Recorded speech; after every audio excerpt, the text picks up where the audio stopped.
Olá, aqui Viviane Martinello, do Esposas que Oram. Estamos todos juntos lendo o livro Cultura da Honra, de Dennis Silk, da editora Chara. Hoje nós estamos no áudio 6, em terceiro, mestres. Em seguida temos os mestres. Como mencionei, o mestre é geralmente aceito como o nível de unção mais elevado em nossas igrejas ocidentais. Mas a verdade é que essa não é a unção mais elevada, mas apenas o terceiro nível de unção. É como um C em uma escala de classificação. Ele mantém a igreja apenas no nível médio em seus efeitos e influência. Felizmente, nossa necessidade e oportunidade de fazer uma subida de categoria na unção para um A está aumentando. Antes de avançar um pouco mais neste tema dos mestres, eu preciso confessar que as informações contidas aqui não satisfarão as necessidades dos mestres que estão lendo esse livro. Para a maioria dos mestres, esse assunto precisaria ter um livro inteiro dedicado a ele, porque os mestres necessitam de muita informação antes de poder concluir praticamente qualquer coisa. Respeito essa característica dos mestres, por isso não vou tentar me esforçar muito para convencer os mestres de que eu estou certo ou de que eles estão errados. Eu vou simplesmente apresentar a razão pela qual eu creio que cometemos um grande erro ao fazer do mestre a mais alta unção que atua na liderança na maioria das nossas igrejas.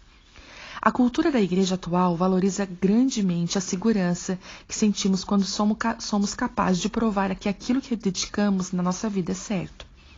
Para afirmar a nossa fé, supomos que devemos ser capazes de defender uma causa e levá-la a uma conclusão lógica. Mas o fato é que a nossa necessidade de tanta certeza vem de uma grande incerteza. Quando o céu para de se manifestar na igreja, os cristãos precisam provar de alguma forma que eles estão certos por seguirem a Jesus. Quando o poder do evangelho é substituído por argumentos, todos deveriam se preocupar.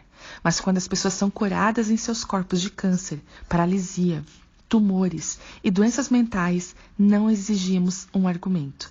O fato de uma pessoa experimentar o toque do céu para ser a prova suficiente que Jesus é quem ele diz que é.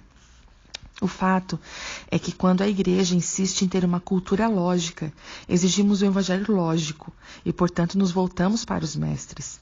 A maioria dos mestres hoje está focado na palavra de Deus escrita.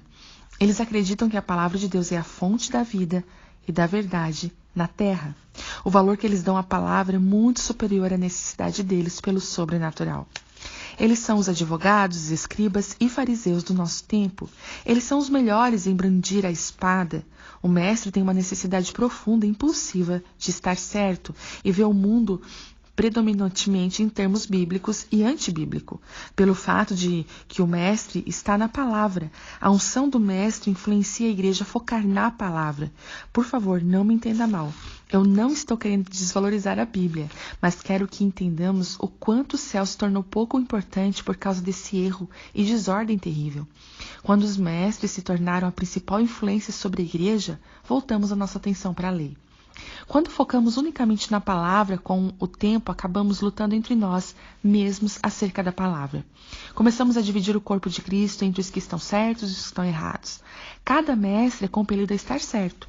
Como Paulo disse aos Coríntios, temos muitos mestres no corpo de Cristo. E quando os mestres discordam, e muitos deles discordam entre si, há divisão. Os líderes defendem a sua causa doutrinária, a sua teologia, um após o outro, levantando uma bandeira para provar o seu ponto de vista e refutar os demais. Qual é, então, o papel do mestre na igreja? Se não é provar que os cristãos estão certos ou crer nos que creem? Para que o mestre exerça o seu verdadeiro papel na cultura da igreja, eles primeiramente terão de estar dispostos a buscar um estilo de vida sobrenatural. Eles terão de se sentir insatisfeitos com a armadura de seus argumentos e com a teologia destituída de vida. Eles precisarão aumentar a sua coragem de correr o risco de fracassar e viver uma vida que é incapaz de responder a todas as perguntas do seu mundo. Os mestres precisam abraçar o mistério. A unção que está sobre os mestres sempre fará com que eles valorizem grandemente a instrução. Eles serão aqueles que acreditam que a maioria dos problemas pode ser resolvida com um treinamento informando as pessoas de acordo com a Bíblia. Mas a verdadeira mudança que eles anseiam por ver somente virá sob a liderança de uma cultura apostólica e profética. Em uma cultura sobrenatural, os mestres ensinarão com resultados sobrenaturais. Quando Jesus ensinava a uma multidão sobre o reino dos céus, ele sempre lhe mostrava o reino. Seus discípulos viviam todos os dias em uma experiência interminável de sala de aula. Jesus levou o modo de ensino de mostrar e dizer a um nível inteiramente novo. Os nossos mestres precisam colocar novamente em seus planos de aula a parte da demonstração. Ouvi Bill Johnson dizer muitas vezes: Jesus é a teologia perfeita. Eu concordo com ele. Se Jesus ensinou desse modo, então significa que isso é algo bom. Se Jesus não tivesse feito nada semelhantemente ao que estamos fazendo, seria melhor nos perguntarmos o que saiu errado. Os mestres devem pegar a paixão e a revelação dos apóstolos e dos profetas e nos mostrar como elas tornam uma verdade que aplicamos em nossas vidas. O papel do mestre é ajudar a reproduzir os processos do sobrenatural e depois treinar e equipar os santos para cooperarem com esses processos. O amor à Bíblia e o conhecimento que os mestres têm os ajudam a transmitir processos complexos com analogias e aplicações simples. Randy Clark, da Global Awakening, é um exemplo primordial para mim de alguém que tem o dom de ensino e que usa para ajudar o mundo e a grande igreja a entender o sobrenatural. Embora ele seja um líder apostólico, seu dom de ensino opera naquela unção superior.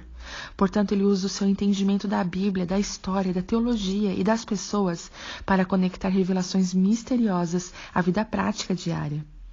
Os seus modelos para treinamento de pessoas para orarem pelos enfermos são métodos altamente eficazes e excelentes de mobilização de equipes de oração para ministrarem a grandes grupos em suas cruzadas. Crentes que nunca oraram por os outros para que fossem curados em toda a sua experiência cristã, após algumas horas de treinamento, começam a ver um milagre após o outro. Uma cultura de avivamento de sucesso tem mestres que perpetuam o sobrenatural nela. Os dias de ensinar as nossas experiências limitadas acabaram.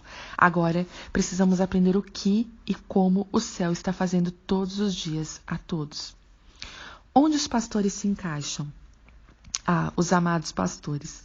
Onde encaixaremos esse outro papel que tem ajudado a completar a desordem do governo da igreja? Pastor. Senhor ou pastor principal? Que título estranho quando olhamos para a lista que Paulo estabeleceu em 1 Coríntios 12. Na verdade, se você olhar para essa lista, verá que o pastor nem sequer é mencionado, muito menos numerado. Como então o pastor principal é o título da pessoa mais importante da estrutura da igreja? Tenho uma ideia sobre isso. Quando um grupo de pessoas se reúne, seja uma família, uma comunidade e uma empresa, uma escola ou uma igreja, não demora muito para que esse grupo se organize de tal maneira a ter as suas necessidades atendidas. Imagine a cena de sobrevivência de um filme. O navio afunda, o avião cai e as pessoas estão perdidas. As prioridades são comida e água, abrigo, segurança e depois a esperança de resgate. Quanto mais resgate demora, mais outra prioridade se desenvolve. Quem vai nos liderar? O voto geralmente vai para aquele que tem o plano mais agressivo para salvar o grupo, o Indiana Jones. Digamos assim. Se isso não funcionar, então o grupo começa a pensar a tentar sobreviver por um longo prazo. O novo líder que eles escolhem para liderá-los durante aquele longo período é muito mais compassivo, firme, prático e previsível. Esse líder garantirá que as necessidades das pessoas sejam atendidas. Ele garantirá que elas sejam civilizadas e estejam seguras. Ele será o pastor delas. Os pastores surgem como líderes em longo prazo, quando toda a esperança de resgate se vai. As pessoas se reúnem em torno de um líder que elas acreditam que cuidará de suas necessidades particulares. Isso é evidenciado na política e nos negócios, assim como nas igrejas. Se o foco principal das pessoas estiver nelas mesmas, elas elegerão um líder que tenha o mesmo foco. Quando a questão passa a ser sobrevivência em longo prazo, as pessoas procuram por uma unção pastoral em seu líder, simples assim. Se os pastores não estiverem ligados aos apóstolos e profetas, porém, então a liderança deles só levará pessoas que a recolocarem o foco em si mesmas. E o pastor terá de dar a elas uma alternativa natural para uma vida sobrenatural.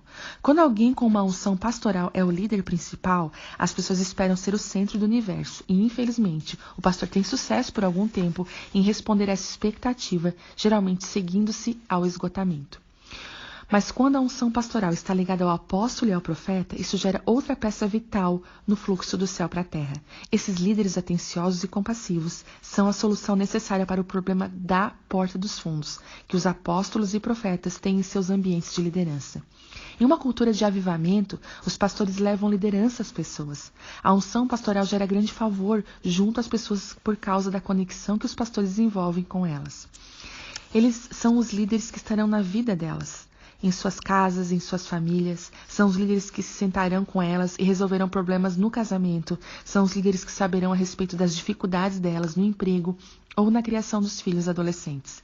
Se os pastores puderem aprender a manter o foco no céu e nas pessoas, então eles serão aqueles que trarão uma cultura de avivamento à vida diária dos santos.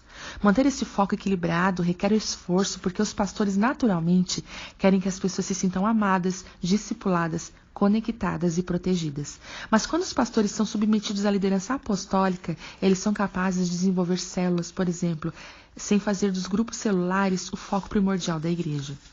Com a expansão do propósito e da visão, os pastores passam a ser muito menos territoriais e a exercer menos poder.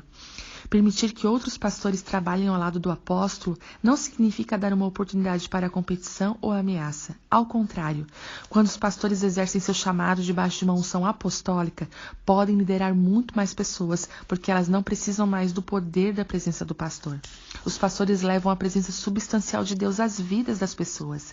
Eles ligam as pessoas ao ambiente sobrenatural criado pelos apóstolos e profetas. Em vez de conduzirem as pessoas a si mesmos e depois lhe mostrar o amor que eles têm por aqueles que sofrem, os pastores começam a conduzir as pessoas à presença de Deus, a fim de que elas possam encontrar ali as soluções para os problemas da vida. É um motivo de satisfação para o pastor ver os santos encontrarem os pastos verdejantes da liberdade e do consolo proporcionado pelo ministério apostólico. E quanto aos perdidos? Os evangelistas formam o fim do funil que garante que o fluxo do céu, partindo dos apóstolos e passando pelos profetas, mestres e pastores, chegue ao seu alvo pretendido. Os que estão nas trevas. A unção do evangelista faz com que ele se concentre nas almas que ainda não conhecem Jesus, como a preocupação e a motivação primordial do ministério. E falando de forma realista, a não ser que o ministério da igreja esteja alcançando aqueles que ainda não conhecem o Senhor, a função das outras unções é bastante sem propósito. Talvez seja essa convicção que, de modo bastante estranho, faça com que os evangelistas sejam cristãos que pareçam estar irados com os outros cristãos. Pode ser uma eterna frustração para aqueles que carregam essa unção ver que estamos promovendo outro estudo bíblico ou almoço de comunhão na igreja, enquanto as pessoas da cidade estão perecendo na condenação eterna. Isso simplesmente não faz sentido algum para eles.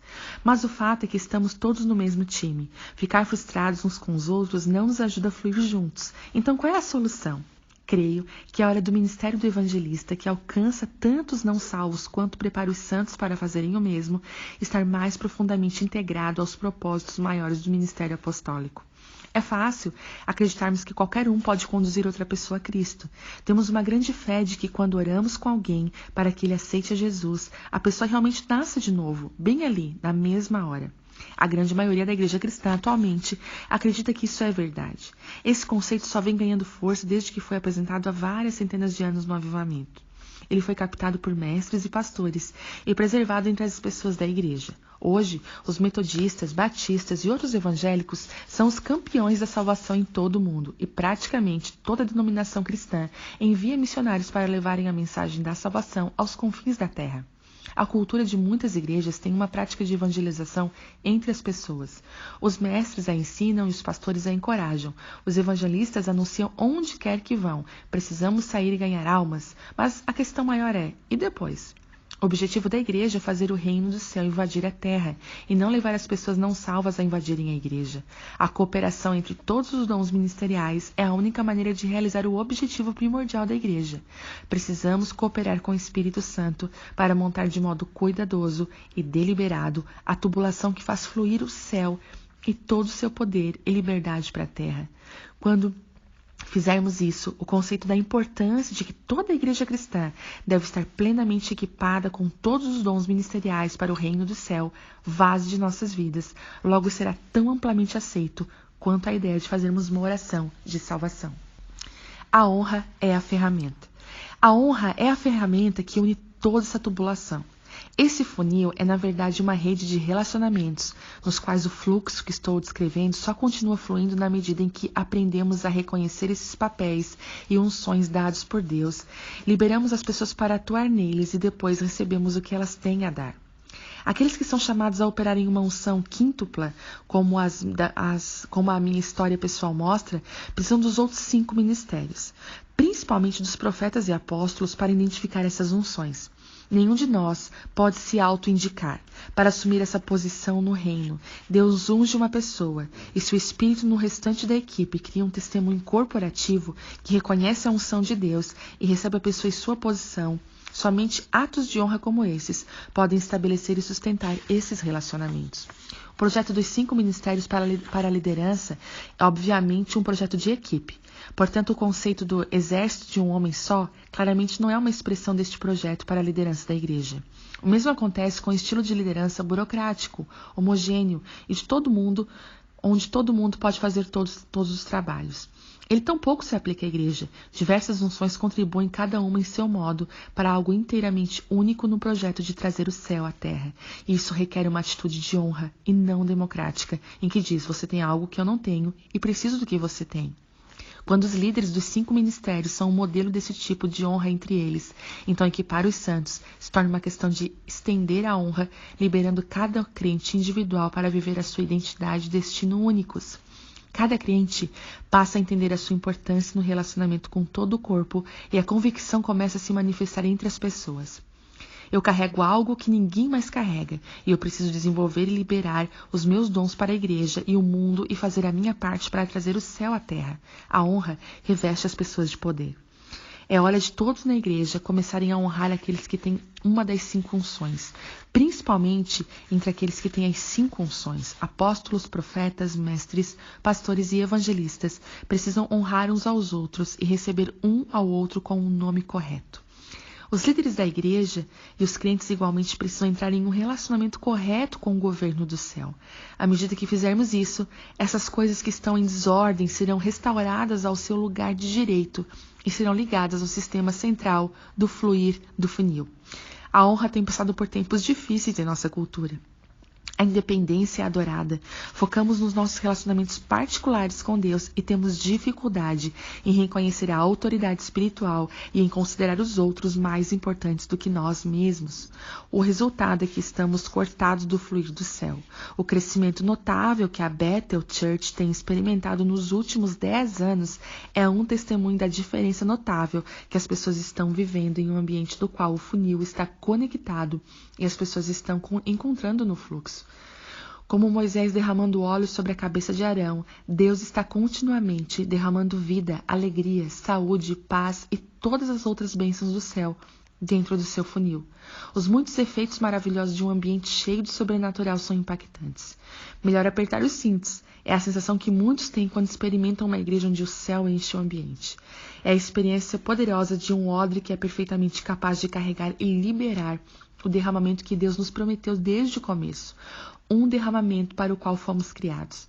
Mas somente a honra edificará esse odre, o manterá intacto e fará com que nos envolvamos com o que está dentro dele.